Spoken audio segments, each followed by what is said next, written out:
Hello friends, हम लोग कक्षा 11वीं रसायन विज्ञान का दूसरा चैप्टर पढ़ रहे हैं, परमाणु की संरचना, हिंदी मीडियम। इसके अब हम लोग 8वें वीडियो में पहुंच गए हैं। इसमें हम पढ़ने वाले हैं हाइड्रोजन परमाणु के लिए बोर मॉडल। देखिए, बोर मॉडल आधुनिक मॉडल्स में से एक मॉडल माना जाता है। हालांकि ये परमाणु के संरचना के जो सभी तथ्य हैं उनको पूरी तरह से विस्तृत व्याख्या उनकी नहीं कर पाया। कम से कम जो क्वांटम थ्योरी है उनके बारे में कोई बहुत ज्यादा व्याख्या नहीं कर पाए, लेकिन इनके मॉडल से आधुनिक मॉडल की एक नींव पड़ी कि हम कैसे समझ सकते हैं परमाणु की संरचना को। जैसे कि हम जानते हैं परमाणु में एक नाभिक होता है और उसके चारों तरफ ऑर्बिटल्स होते हैं, कक्षक होते हैं इलेक्ट्रॉन्स के। नाभिक में प्रोटॉन और न्यूट्रॉन होते हैं और बाहरी कक्षकों में इलेक्ट्रॉन्स होते हैं। तो इन चीजों को समझने में बोर के परमाणु मॉडल ने काफी सहायता की। फिर बाद के और मॉडल्स हम बनाते गए, मॉडल नहीं बनाए गए बाद में, उसी में क्वांटम थ्योरी वगैरह जुड़ते चले गए, जिससे हम आगे चल के परमाणु की संरचना के बारे में पूरी तरह से समझ पाए। तो जो उसकी व्याख्या के जो नींव है वो बोर मॉडल के से ही पड़ी है। हाइड्रोजन परमाणु की संरचना तथा इसके स्पेक्ट्रम के सामान्य लक्षणों की पहली मात्रात्मक व्याख्या नील बोर्स ने 1913 में की थी। ठीक है, तो इतना पहले इन्होंने इन सब चीजों को व्याख्या किया है। आज से करीब 107 साल पहले इन्होंने इतनी ज्यादा व्याख्या कर दी है। तो सोचिए कितनी ज्यादा इन्होंने कार्य किया है। उन्होंने प्लांक के ऊर्जा के क्वांटीकरण की अवधारणा का उपयोग किया। प्लांक का क्वांटीकरण अवधारणा क्या था कि जो रेडिएशन है, जो विकिरण है, उनमें ऊर्जा के पैकेट्स पाए जाते हैं, ऊर्जा के कण पाए जाते हैं, जिनको क्वांटम या फोटॉन कहते हैं। उसी में ऊर्जा समाहित है और ऊर्जा की मात्रा इस बात पे निर्भर करती है कि उसकी फ्रीक्वेंसी कितनी ज्यादा है। मतलब जो विकिरण है उसकी फ्रीक्वेंसी ज्यादा रहती है और उसका तरंग दैर्ध्य कम रहता है, तो उसमें ऊर्जा ज्यादा होती है। इस बात को क्वांटम ने अपने क्वांटीकरण की थ्योरी में बताया था। यद्यपि बोर सिद्धांत आधुनिक क्वांटम यांत्रिकी नहीं था, तथापि परमाणु संरचना तथा स्पेक्ट्रा में कई बातों को तर्कसंगत रूप से समझाने में इसका उपयोग किया जा सकता है। ठीक है, तो बहुत सारी चीजों को बोर मॉडल से समझाया जा सका। जो स्पेक्ट्रम है उनको समझाया जा सका। जैसे स्पेक्ट्रम अभी हमने पिछले क्लास में 7वें वीडियो में बात किया था कि जो हाइड्रोजन का परमाणु है उसको गर्म करने पर जो इलेक्ट्रॉन्स हैं वो उच्च ऊर्जा वाले कक्षकों में चले जाते हैं, फिर वापस आते हैं तो ऊर्जा छोड़ते हैं, जो एक विशेष विकिरण के रूप में निकल जाता है, जिसको लाइमन बामर, पास्टन, ब्रैकेट, फंड, इन सब श्रेणियों में हमने पढ़ा है। तो उन चीजों की व्याख्या करने में बोर्स मॉडल काफी हमारी सहायता कर पाया। बोर का मॉडल निम्नलिखित अभिगृहीतों पर आधारित है। ठीक है, पहला, हाइड्रोजन परमाणु में इलेक्ट्रॉन नाभिक के चारों तरफ निश्चित त्रिज्या और ऊर्जा वाले वृत्ताकार पथों में घूम सकता है ना। तो ये देखिए कि जैसे ये नाभिक है जिससे प्रोटॉन न्यूट्रॉन होते हैं। हालांकि ये हाइड्रोजन की बात कर रहा है, तो हाइड्रोजन में सिर्फ एक प्रोटॉन होता है, न्यूट्रॉन नहीं होता, और इसके चारों तरफ जो है ऑर्बिटल है। तो इन ऑर्बिटल्स में, इन कक्षकों में जिनकी निश्चित त्रिज्या होती है, अभी हम बात करेंगे उस त्रिज्या के बारे में, इसी में इलेक्ट्रॉन घूम सकते हैं। जो नाभिक के सबसे समीपस्थ कक्षक होता है उसमें इसका एक इलेक्ट्रॉन होता है। तो इनकी सबकी त्रिज्याएं फिक्स है, अभी हम बात करेंगे। इन वृत्ताकार पथों को हम कक्षा या स्थायी अवस्था कहते हैं या अनुमत ऊर्जा स्तर कहते हैं। अनुमत का मतलब यह है कि ये इसमें ऊर्जा की एक निश्चित मात्रा होती है। ऊर्जा की मात्रा को कैसे कैलकुलेट करेंगे अभी हम देखेंगे, जो कि कक्षकों में निगेटिव में होता है। जितना पास का कक्षक रहेगा उसमें ऊर्जा उतनी कम रहती है, जितनी दूर की कक्षक रहेगी उसमें उतनी ज्यादा ऊर्जा रहती है। और जो इलेक्ट्रॉन परमाणु से बाहर निकल जाता है उसकी ऊर्जा सबसे ज्यादा रहती है और उसे जीरो मानते हैं। क्यों ऐसा करते हैं हम अभी थोड़े विस्तृत व्याख्या करेंगे इस पे। ये कक्षाएं नाभिक के चारों ओर सकेंद्रीय रूप में व्यवस्थित होती हैं। तो कई कक्षक हो सकते हैं, है ना। इनके कक्षकों की संख्या निश्चित नहीं होती, लेकिन फिर भी लिमिटेड संख्या में कक्षक किसी परमाणु में हम अनुमान लगा सकते हैं कि इतने कक्षक हो सकते हैं, ऐसा। हाइड्रोजन परमाणु में इलेक्ट्रॉन नाभिक के चारों तरफ निश्चित त्रिज्या और ऊर्जा वाले वृत्ताकार पथों में घूम सकता है। तो जो पथ है, जो कक्षक है, उनकी दूरी भी यानी त्रिज्या भी फिक्स होती है और उनमें ऊर्जा भी फिक्स होती है। जो सबसे कम पास रहा होता है उसमें सबसे कम ऊर्जा होती है। वृत्ताकार पथों को हम कक्षा या स्थायी अवस्था अनुमत ऊर्जा स्तर कहते हैं। नाभिक के चारों सकेंद्रीय रूप में व्यवस्थित होते हैं। उसी को दोबारा पढ़ दिया मैंने, एक्चुअली ये डबल पोस्ट हो गया है, कोई बात नहीं है। कक्षा में इलेक्ट्रॉन की ऊर्जा समय के साथ नहीं परिवर्तित होती है, तथापि कोई इलेक्ट्रॉन निम्न स्थायी स्तर से उच्च स्थायी स्तर पर तथा पर जब जाएगा जब वह आवश्यक ऊर्जा का अवशोषण करेगा, अथवा इलेक्ट्रॉन के उच्च स्थायी स्तर से निम्न स्थायी स्तर पर आने के बाद ऊर्जा का उत्सर्जन होगा। ऊर्जा परिवर्तन सतत तरीके से नहीं होता है। क्या बोल रहे हैं समझ लीजिए। जैसे कि ये नाभिक है जिसमें प्रोटॉन है, हाइड्रोजन में तो केवल प्रोटॉन ही है, नहीं तो इलेक्ट्रॉन भी रहता है, और ये कक्षक है।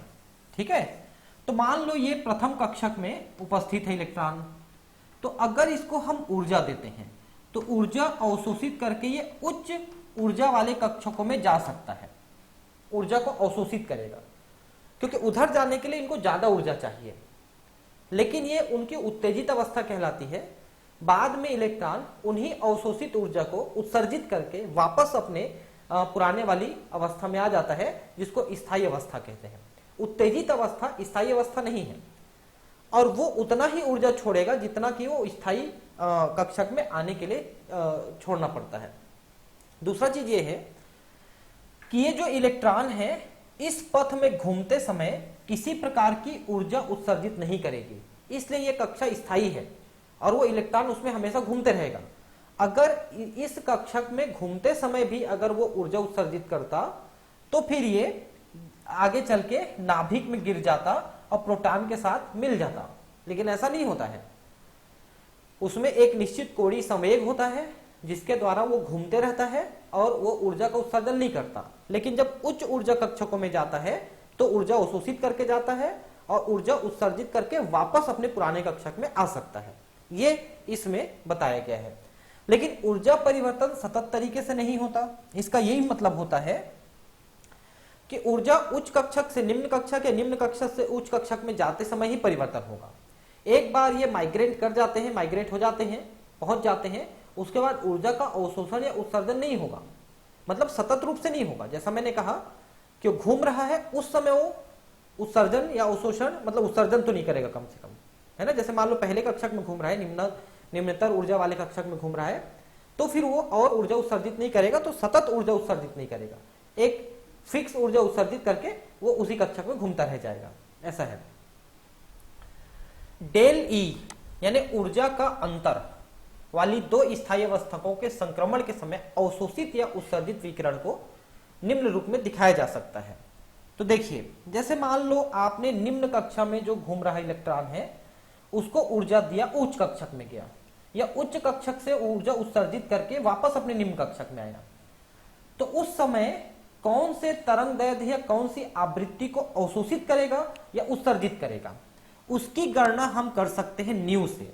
न्यू आपको पता है कि विकिरण की जो आवृत्ति होती है उसके लिए इस साइन का प्रयोग किया जाता है, आवृत्ति के लिए। तो ऊर्जा का अंतर कितना है और ये प्लांक स्थिरांक कितना है ना, इसका अंतर, ऊर्जा का अंतर कितना है कि बाद में जो ऑर्बिटल है, जैसे मान लो पहले ऑर्बिटल से चौथे ऑर्बिटल में गया तो ये चौथा नंबर है और ये पहला नंबर है, ऐसा है। या चौथे नंबर से पहले पे आया तो फिर ये 1 और 4 हो जाएगा, ऐसा हो जाएगा।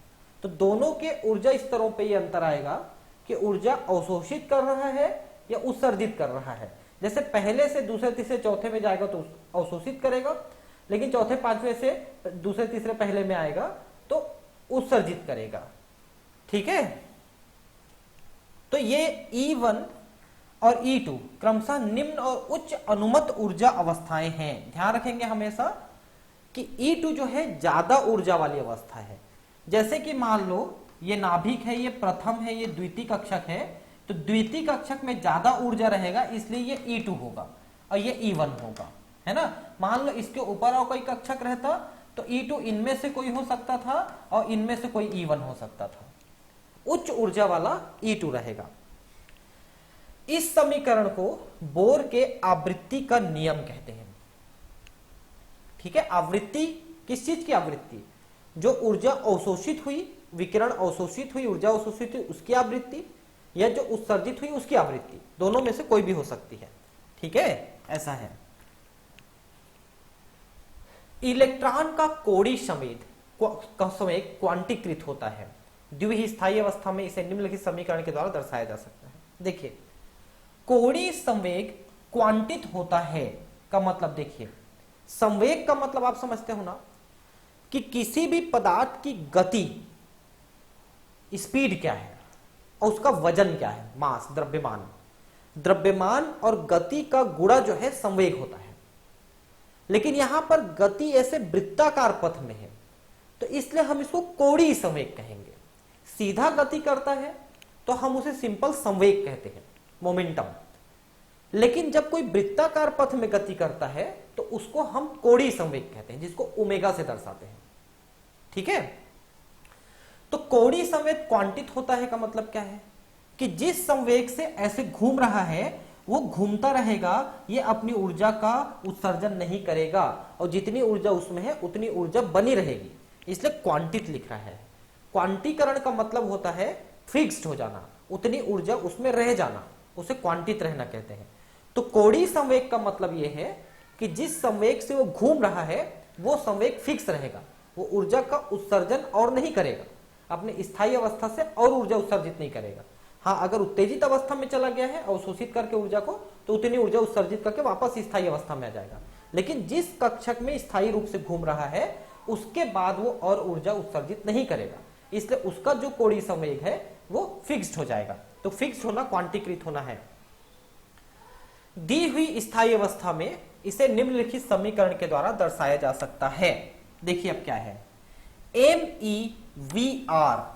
देखिए, मास ऑफ इलेक्ट्रॉन, उसकी गति और वो जिस कक्षक में घूम रहा है उसकी त्रिज्या। ठीक है, जैसे मान लो ये इस कक्षक में घूम रहा है, ये नाभिक है, तो नाभिक से इसकी त्रिज्या ये पिकोमीटर में नापते हैं। ठीक है, तो इसके बराबर क्या है, NH डिवाइडेड बाय 2 पाई। मतलब क्या है, N क्या है, 1 2 3 4 ये कक्षकों का नंबर है, कौन से कक्षक में घूम रहा है। ठीक है, और H का मतलब तो आप बहुत अच्छे से जानते हैं, और फिर 2 पाई, और ME जो है इलेक्ट्रॉन का द्रव्यमान है, उसकी गति है, और त्रिज्या है जिस कक्षक में घूम रहा है। देखिए लिखा है, जहां ME इलेक्ट्रॉन का द्रव्यमान, V वेग, R उस कक्षा की त्रिज्या है जिसमें इलेक्ट्रॉन घूम रहा है। अतः एक इलेक्ट्रॉन केवल उन्हीं कक्षों में घूम सकता है जिनमें कोणीय संवेग का मान h/2 पाई का पूर्णांक गुणक होता है। क्योंकि कक्षक तो 1 2 3 4 पूर्णांक पर रहेगा ना, 1.5 2.5 ऐसे भिन्नांक में नहीं होगा, पूर्णांक में रहता है ना। मतलब h/2 पाई इसका पूर्णांक है, 1 2 3 4। इसका अर्थ है कि कोणीय संवेग क्वांटित होता है, मतलब कोणीय संवेग फिक्स रहेगा कहीं पर भी। जब इलेक्ट्रॉन कोणीय संवेग के किसी एक क्वांटित मान को छोड़कर दूसरा मान प्राप्त करता है तो विकिरण का अवशोषण अथवा उत्सर्जन होता है। अतः मैक्सवेल का विद्युत चुंबकीय सिद्धांत यहां लागू नहीं होता है। तो कोणीय संवेग कब बदलेगा, जब वो स्थायी कक्षक से ऊर्जा अवशोषित करके उच्च कक्षकों में जाएगा तो उसका कोणीय संवेग बढ़ जाएगा, और उच्च कक्षकों से ऊर्जा उत्सर्जित करके निम्न कक्षकों में जाएगा तो कोणीय संवेग कम हो जाएगा। ठीक है, मैक्सवेल का विद्युत चुंबकीय सिद्धांत यहां लागू नहीं होता। ठीक है, विद्युत चुंबकीय सिद्धांत हमने पिछले कक्षाओं में पढ़ा है, पिछले मतलब वीडियोस में पढ़ लिया है।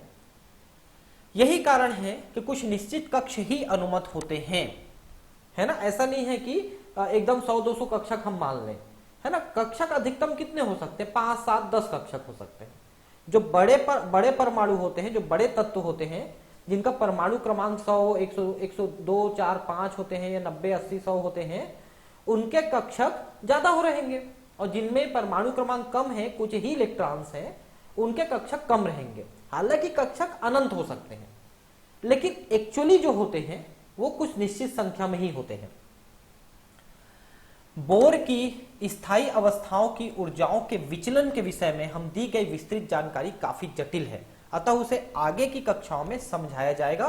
बोर सिद्धांत के अनुसार हाइड्रोजन परमाणु के लिए देखिए, बोर जो ये बताता है कि स्थायी अवस्था से वो अस्थायी अवस्थाओं में जब जाता है तो कैसे कितना कैसे क्या ऊर्जा अवशोषित और उत्सर्जित करता है, इसके बारे में ज्यादा जटिल कैलकुलेशन हम इस क्लास में नहीं करेंगे। एक्चुअली ये जो कैलकुलेशंस हैं ये उधर एमएससी बीएससी करते समय कहीं किसी जगह पे होता है थोड़ा बहुत, ठीक है। तो अब देखिए हाइड्रोजन परमाणु कैसे होता है ना, समझाया जाएगा कैसे बोर सिद्धांत के अनुसार हाइड्रोजन परमाणु। पहला, इलेक्ट्रॉन के लिए स्थायी अवस्थाओं को n = 1 2 3 4 के द्वारा व्यक्त किया गया है। इन पूर्णांकों को मुख्य क्वांटम संख्या, प्रिंसिपल क्वांटम नंबर कहा जाता है। तो जो कक्षक है पहला, दूसरा, तीसरा, चौथा, उनको हम मुख्य क्वांटम संख्या से दर्शाते हैं। उसके बाद जो एजीमुथल है ना, दिग्बंश ऐसा कुछ नाम है उसका, हिंदी में नाम मेरे को ध्यान नहीं आ रहा है, एजीमुथल क्वांटम संख्या, उसमें हम कक्षकों के अंदर जो उपकक्षक हैं उनको हम दिखाएंगे, ठीक है। तो कक्षक के अंदर उपकक्षक हो सकते हैं जिसमें कुछ जैसे मान लो एस वाले हैं तो नीचे वाले में रहेंगे, पी वाले हैं तो थोड़े ऊपर वाले में रहेंगे, समझे बात को। जैसे कि ये नाभिक है और मान लो ये कोई कक्षक है, तो कक्षक के अंदर कुछ उपकक्षक हो सकते हैं, ये ऐसे उपकक्षक हो सकते हैं जिसमें एस, पी, डी, एफ ऐसे कई उपकक्षक होते हैं, ठीक है। ये हम बताएंगे आगे, इसी चैप्टर में थोड़ा सा आगे मैं आपको समझाने की कोशिश करूंगा इसको, ठीक है। तो मुख्य क्वांटम संख्या हुआ, जो मुख्य कक्षक है वो मुख्य क्वांटम संख्या हुआ। स्थायी अवस्थाओं की त्रिज्याओं को निम्नलिखित रूप में प्रदर्शित किया जाता है। अब देखिए, जैसे कि ये नाभिक है जिसमें प्रोटॉन है, हम हाइड्रोजन की बात कर रहे हैं, इसका पहला कक्षक है जिसमें इलेक्ट्रॉन है, फिर दूसरा कक्षक है, तीसरा कक्षक है। तो इन कक्षकों की नाभिक के सेंटर से दूरी कितनी है, नाभिक के सेंटर से इनकी दूरी कितनी है, इसको हमको देखना है, ठीक है। तो जैसे यहां से लेके यहां तक, एक मिनट, सेंटर से इसकी दूरी कितनी है, ये त्रिज्या है, फिर दूसरे वाली की दूरी कितनी है, तीसरे वाली की दूरी कितनी है, ये सब चीजों को हम त्रिज्या में नापते हैं। तो r का मतलब है त्रिज्या, n का मतलब है उस कक्ष की संख्या, जैसे पहला कक्षक, दूसरा कक्षक, तीसरा कक्षक, ऐसा, equal to n square a0। n square क्या है, n है कक्षक की संख्या और a0 है प्रथम कक्षक की त्रिज्या जो कि फिक्स्ड है। प्रथम कक्षक की त्रिज्या जो होती है वो इतनी है और ये निश्चित है, इसी के आधार पे आपको बाकी कक्षकों की त्रिज्या निकालनी है। पहले कक्षक की त्रिज्या निकाल के दे दिया है आपको, कितना है 52.9 पिकोमीटर। पिको का मतलब होता है 10⁻12 मीटर, एंगस्ट्रॉम का होता है 10 और नैनोमीटर का होता है 9 माइनस में, ठीक है। पिकोमीटर का होता है -12। तो पहले कक्षक का जो त्रिज्या है 52.9 पिकोमीटर है, इसको आप a0 मानते हो पहले कक्षक को। अब दूसरे कक्षक का निकालना है तो यहां पर 2 लिख दीजिए, 2 2 ने 4 और ये, तो इसका 4 गुना हो जाएगा, समझ रहे हैं बात को। जैसे पहला कक्षक ये है तो इसकी दूरी जितनी है दूसरे कक्षक की दूरी 4 गुना हो जाएगी, तीसरे कक्षक की दूरी 9 गुना हो जाएगी। मतलब ठीक डबल डबल डबल नहीं होते जाता, वो इसके अनुसार बढ़ता है, स्क्वायर के अनुसार बढ़ता है। पहले कक्षक का इतना और दूसरे कक्षक का इसका 4 गुना, तीसरे कक्षक का इसका 9 गुना, चौथे कक्षक का 16 गुना, फिर 25 गुना, फिर 36 गुना। डबल नहीं हो रहा है, कितने गुना बढ़ रहा है देखिए, ऐसा हो जाए। तो a0 जो है इस प्रकार की पहली स्थायी अवस्था जिसको बोर कक्षा कहा जाता है कि त्रिज्या 52.9 पिकोमीटर है। साधारणतया हाइड्रोजन परमाणु का इलेक्ट्रॉन इसी कक्षा में पाया जाता है। तो मैंने बताया ना कि नाभिक के चारों तरफ जो पहली कक्षा है उसी में इलेक्ट्रॉन है, इसी की दूरी बताया है, त्रिज्या बताया है। n के बढ़ने के साथ r का मान बढ़ता है, दूसरे शब्दों में इलेक्ट्रॉन नाभिक से दूर उपस्थित होते चले जाते हैं, नाभिक से ज्यादा दूर होते चले जाएंगे। इलेक्ट्रॉन से संबंधित सबसे महत्वपूर्ण गुण स्थायी अवस्था की ऊर्जा है, इसे निम्नलिखित सूत्र द्वारा दिया जाता है। तो ध्यान रखेंगे, इलेक्ट्रॉन जो है अपने निम्न स्थायी कक्षक में रहना पसंद करता है, अपनी सबसे कम ऊर्जा वाले में। इसलिए जो हाइड्रोजन का इलेक्ट्रॉन है पहले ही कक्षक में रहेगा, क्योंकि उसी में सबसे कम ऊर्जा है, एक ही इलेक्ट्रॉन है, इसलिए 2 इलेक्ट्रॉन रह सकते हैं एक कक्षक में, पहले कक्षक में। दूसरे कक्षक में 8 इलेक्ट्रॉन, वो हम देखेंगे, वो जो फार्मूला है 2n² का फार्मूला, उसके आधार पर। तो पहले कक्षक की ऊर्जा कितनी है देखिए, En हम किसी भी कक्षक की ऊर्जा निकाल सकते हैं। तो RH 1/n², n जो है कक्षकों की संख्या है 1 2 3 4, और जो RH है ये रिडबर्ग स्थिरांक है जिसका जूल में मान इतना है 2.18 10 के घात -18 जूल। ठीक है ना। निम्नतम अवस्था जिसे तलस्थ अवस्था या ग्राउंड स्टेट कहते हैं कि ऊर्जा में 1 रखेंगे यहां पर, है ना, यहां पर भी 1 रखेंगे, 1 by 1 इक्वल टू इतना। मतलब सबसे पहली जो कक्षक है उसकी ऊर्जा है -2.818 गुणित 10 के घात 18। अब देखिए, हम किसी भी कक्षा की ऊर्जा जब देखेंगे तो सभी कक्षा में जो ऊर्जा है वो माइनस में दिखेगा आपको। ये अलग बात है कि आप नाभिक के सबसे पहले वाले कक्षक की ऊर्जा देखोगे तो वो ऊर्जा सबसे कम दिखेगा आपको। इसके ऊपर वाले को देखोगे तो इसकी ऊर्जा थोड़ी बढ़ी हुई, और ऊपर देखोगे तो और बढ़ी हुई ऊर्जा। लेकिन हर कक्षा में ऊर्जा माइनस में दिखेगी। पता है क्यों? क्योंकि कोई इलेक्ट्रॉन जब इस परमाणु को छोड़ के बाहर निकल जाएगा उस समय इसकी ऊर्जा अधिकतम रहती है और वो ऊर्जा होती है 0, 0। है ना आश्चर्य वाली बात कि हम कह रहे हैं कि अधिकतम ऊर्जा होती है और हम ये कहते हैं कि अधिकतम ऊर्जा 0 होती है। समझे आप? जो इलेक्ट्रॉन निकल गया उसमें। इसलिए जो इलेक्ट्रॉन किसी कक्षा में उपस्थित है वो कुछ ऊर्जा को उत्सर्जित करके कक्षा में आए हुए हैं, तो जितनी ऊर्जा उत्सर्जित किए हैं उतना माइनस हो गया। समझ रहे हैं आप? और जितने पास के कक्षकों में जाते जाएंगे उसकी ऊर्जा उतनी और कम होते चले जाती है। इसलिए पहले कक्षा की ऊर्जा सबसे कम, उसके बाद थोड़ा ज्यादा थोड़ा ज्यादा थोड़ा ज्यादा होते होते सबसे ज्यादा बाहर निकल गया और ये है 0। यही तो हम बता रहे हैं आपको। देखिए यहां पर इसलिए माइनस साइन है, किसी भी कक्षा की ऊर्जा माइनस में ही दिखेगी। और 2 वाले का देखिए, तो 2 वाले का जब आप इस फार्मूले में रखते हैं, यहां पर n = 2 रख दीजिए, तो 2 में आप कैलकुलेट करिए तो देखिए इतना मान आया दूसरे कक्षक में। अब आप ये बताइए -2 बड़ा है कि -0.5 बड़ा है? आपको पता है ना कि माइनस में जिसका मान कम दिखता है वो बड़ा होता है। ये देखिए -2 छोटा है और -0.5 बड़ा है, इसलिए इससे ज्यादा ऊर्जा दूसरे कक्षक। ठीक है, -2 छोटा है -0.5 और ऐसे प्लस में कहते तो 0.5 से बड़ा होता 2, लेकिन यहां पर माइनस में है इसलिए -2 छोटा है 0.5 से। समझे बात? मतलब ये 0.5 वाला -0.5 वाला बड़ा है -2.18 से, यानी दूसरे कक्षक की ऊर्जा ज्यादा है। और इसी को हमने चित्र 2.11 में देखा था, तो जो हमने देखा था लाइमर, बामर, पास्कल, ब्रैकेट फंड श्रेणी जो हम देखे थे कि कौन से कक्षक से ऊर्जा लेकर के किस कक्षक में जा रहा है उसके आधार पे ऊर्जा उत्सर्जित हो रही थी, उसको हम पहले देख चुके हैं। तो उसी कक्षा में इसको ऊर्जा स्तर आरेख कहा जाता है। जब इलेक्ट्रॉन नाभिक के प्रभाव से मुक्त होता है तब ऊर्जा का मान 0 लिया जाता है। ये देखिए जब इलेक्ट्रॉन निकल गया परमाणु से, नाभिक के आकर्षण बल से छूट के बाहर चला गया, अधिकतम ऊर्जा पाया तो, और वो ऊर्जा होता है 0।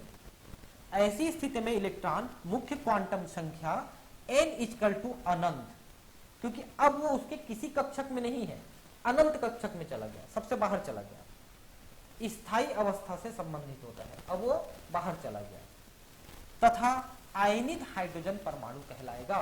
क्योंकि अब हाइड्रोजन से जब इलेक्ट्रॉन निकल गया तो हाइड्रोजन धन आयन बना लिया है, यानी आयनित हो गया है। इलेक्ट्रॉन जब निकल जाता है तो कोई भी परमाणु धन आयन बन जाता है, और जब इलेक्ट्रॉन जुड़ जाता है एक्स्ट्रा तो ऋण आयन बन जाता है। जैसे कि हाइड्रोजन से निकला या सोडियम से निकला तो सोडियम भी धन आयन बना लेता है, लेकिन क्लोरीन इसी को लेकर के माइनस वाला यानी क्लोराइड आयन बना लेता है, इसे तो NaCl बनता है। तो हाइड्रोजन सोडियम ने इलेक्ट्रॉन दिया और क्लोरीन ने लिया तो NaCl बना, देना लेना चल गया, तो है ना। जब इलेक्ट्रॉन नाभिक के द्वारा आकर्षित होता है तथा n कक्षा में उपस्थित होता है तब ऊर्जा का उत्सर्जन होता है और इसकी ऊर्जा निम्न हो जाती है। वही तो मैं बताया कि इलेक्ट्रॉन नाभिक को छोड़ के, कक्षाओं को छोड़ के बाहर निकल गया, उसकी ऊर्जा अधिकतम है 0, लेकिन जब वो किसी कक्षा में आ जाता है तो नाभिक के आकर्षण बल से जुड़ जाता है उस दौरान वो थोड़ी ऊर्जा उत्सर्जित कर देता है, इसलिए शून्य से नीचे चला जाता है, ऊर्जा माइनस में चला जाता है। समीकरण में ऋण चिन्ह इसी कारण होता है और इसकी शून्य ऊर्जा की संदर्भ अवस्था n = अनंत के संबंध में इसके स्थायित्व को दर्शाता है। ठीक है, तो इलेक्ट्रॉन अगर कक्षा को छोड़ के बाहर निकल गया है तो वो स्थायी अवस्था नहीं कहलाएगी। ठीक है, वो अस्थायी धन आयन हो गया। ठीक है, अब यहां पर बीच में कुछ चीजें और थी जो हमने खिसका दिया था, उसको भी देख लेते हैं। ठीक है, ये कोणी संवेग क्या है और नील बोर्स के बारे में। तो नील बोर्स के बारे में देख लीजिए, 1885-1962 डेनिश यानी डेनमार्क के भौतिक वैज्ञानिक नील बोर ने 1911 में कोपेनहेगन विश्वविद्यालय से पीएचडी की। उसके बाद उन्होंने जे थॉम्सन और अर्नस्ट रदरफोर्ड के साथ 1 वर्ष बिताया। ठीक है, इन्होंने 1 साल काम किया। फिर 1913 में कोपेनहेगन लौटे। मेरे हिसाब से कोपेनहेगन जो है ये साउथ अफ्रीका में कहीं पर है, जहां वे जीवन पर्यंत रहे। यहाँ 1920 में इंस्टीट्यूट ऑफ थियोरेटिकल फिजिक्स के निदेशक बने। एक इंस्टीट्यूट है बहुत बड़े फिजिक्स के। प्रथम विश्व युद्ध के बाद बोर ने परमाणु ऊर्जा के शांतिपूर्ण उपयोग के लिए उत्साहपूर्वक कार्य किया। 1957 में एटम फॉर पीस सम्मान प्राप्त हुआ। 1922 में नोबेल पुरस्कार दिया गया इनको भौतिकी का। ठीक है, तो जितने अंग्रेज हैं उनको आसानी से मिल जाता है नोबेल प्राइज। अगर कोई भारतीय काम करता है तो बहुत बड़ा कोई काम कर दिया, या कोई अमेरिका में जाके रह के काम कर दिया, जैसे कि आपके ये थे, क्या नाम है इनका, जो जीव विज्ञान में काम किए थे, है ना, नाम भूल रहा हूं, देखिए, जिन्होंने डीएनए को आर्टिफिशियल बनाया था। ठीक है, तो उनको आसानी से मिल गया क्योंकि वो देश से बाहर वहां अमेरिका में थे। अगर वो भारत में रहते तो उनको नहीं मिलता। इसीलिए महात्मा गांधी ने इतना बड़ा काम किया शांति को लेकर के, है ना, अहिंसा को लेकर के। 2 बार उनको नोबेल प्राइज के लिए नॉमिनेट भी किया गया लेकिन नहीं मिला। और आपको पता होना चाहिए कि नोबेल प्राइज शायद मरने के बाद नहीं मिलता है ना, ऐसा कुछ है। कोणी संवेग, तो कोणी संवेग के बारे में हमने बात किया कि सीधी कोई वस्तु, हाँ, वो हरगोबिंद खुराना थे जिनके बारे में बात कर रहा था अभी, हरगोबिंद खुराना, जिन्होंने आर्टिफिशियल डीएनए बनाया। वो भारत के थे लेकिन अमेरिका में जाकर काम किया, तब उनको नोबेल मिला था। ठीक है, हम आगे पढ़ते हैं कोणी संवेग। तो मैं आपको संवेग बता रहा था कि कोई वस्तु सीधी गति से जा रहा है, सीधी लाइन में जा रहा है, तो उसके द्रव्यमान और गति का जो गुणनफल होता है वो संवेग होता है। लेकिन कोई अगर गोल घूम रहा है, वृत्ताकार पथ में घूम रहा है, तो उसके संवेग को कोणी संवेग कहेंगे। जिस प्रकार द्रव्यमान और रैखिक वेग का गुणनफल रैखिक संवेग होता है, उसी प्रकार कोणी संवेग जड़त्व आघूर्ण आई और कोणी वेग ओमेगा का गुणनफल होता है। ठीक है, तो जड़त्व आघूर्ण कितना है, मतलब वो उसी पथ में घूम रहा है, ये उसका जड़त्व है, वो ऊपर नीचे अपने आप नहीं जाएगा। ठीक है, और उसका वेग कितना है घूमने का। तो me द्रव्यमान वाले इलेक्ट्रॉन के लिए जो नाभिक के चारों ओर r त्रिज्या की वृत्ताकार कक्षा में घूम रहा है, कोणी संवेग जो होता है I = ओमेगा, क्योंकि I जो होता है यानी कि इसका जो जड़त्व आघूर्ण है वो MER² होता है और ओमेगा जो होता है V/R होता है, V रैखिक वेग होता है। अतः कोणी संवेग को हम लिखेंगे तो I का मान और ओमेगा का मान रख दें, I का मान इतना है गुणित इतना कर दें तो MR² × V/R हो जाएगा। ME, अब देखिए यहां पर, देखिए एक बार इसको यहां लिखता हूं, देखिए ME है ना, R² V/R है, तो ये R का ऊपर का ये और ये कट जाएगा तो हो जाएगा MERV या MEVR, ऐसा लिख सकते हैं। मतलब एक R दोनों का ऊपर नीचे कट गया, दूसरा R बचा हुआ है, इसलिए MEVR ये आपका कोणी संवेग का मान आया। इसको लेकर के आप किसी भी इलेक्ट्रॉन का कोणी संवेग निकाल सकते हो। ठीक है, ये सब चीज मैं आपको बता चुका। ठीक है, अब यहां पर देखिए हाइड्रोजन परमाणु के लिए ऋणात्मक इलेक्ट्रॉनिक ऊर्जा का क्या अर्थ है, जिसको अभी हम पढ़ चुके एक बार।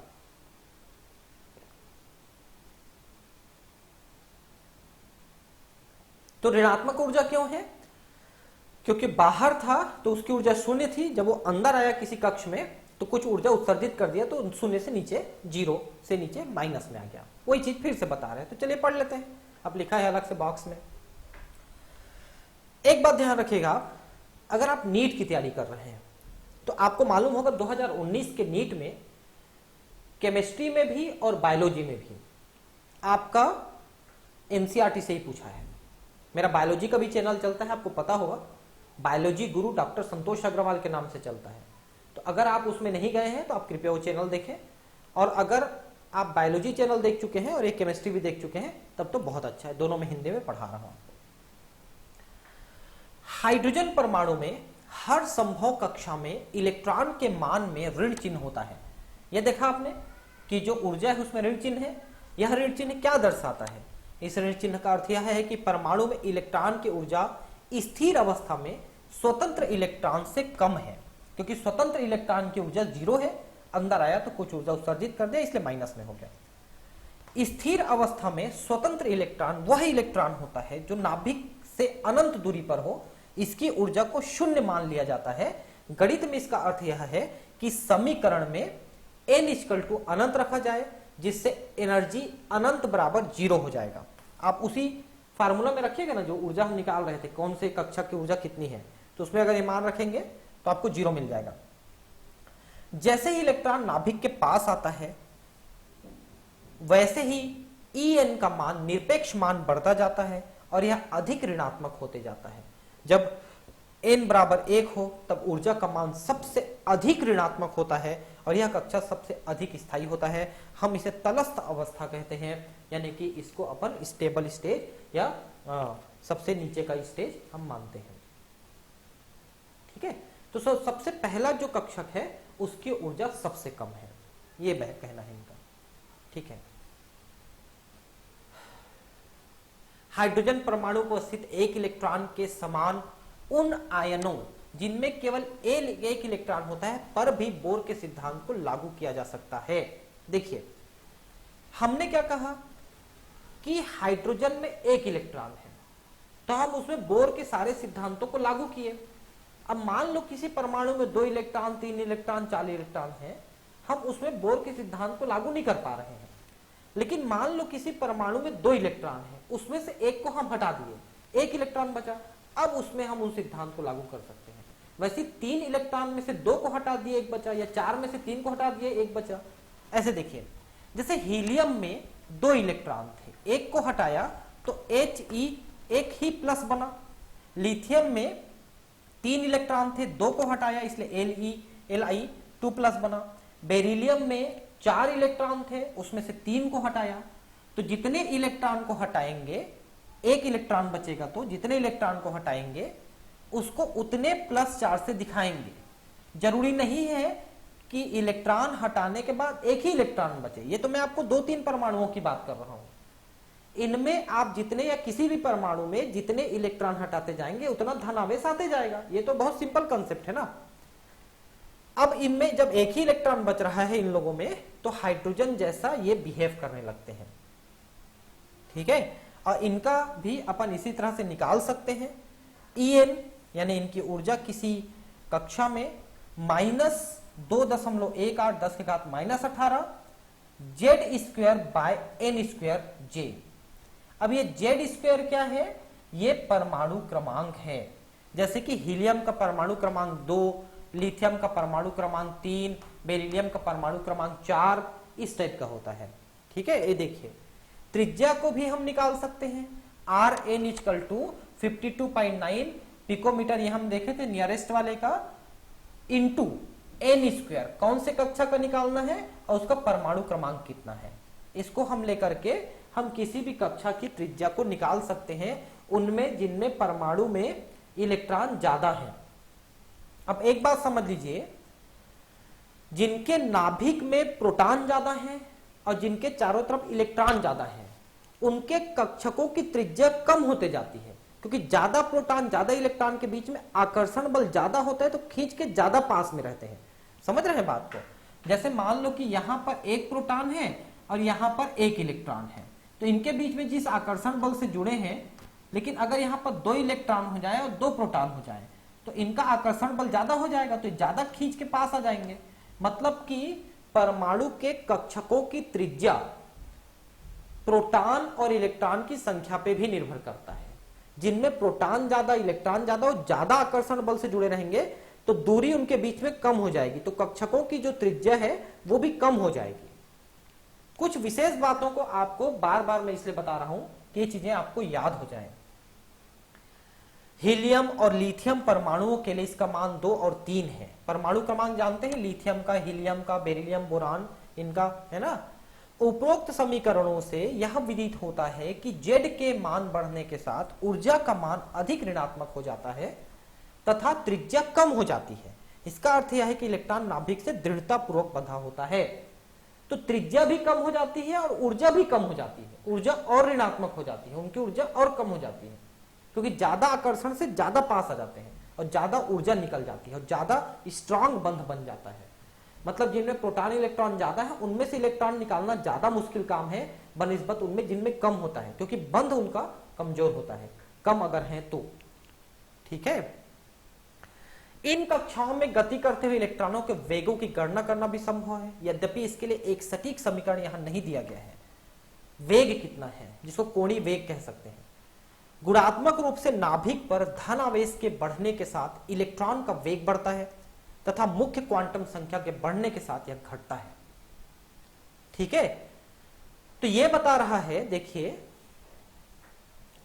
आपको यह बात पता है ना कि जब कोई चीज ऐसे गोल घूमता है तो उसके ऊपर एक सेंट्रीफ्यूगल फोर्स काम करता है जो उसको बाहर फेंकने का काम करता है, बाहर।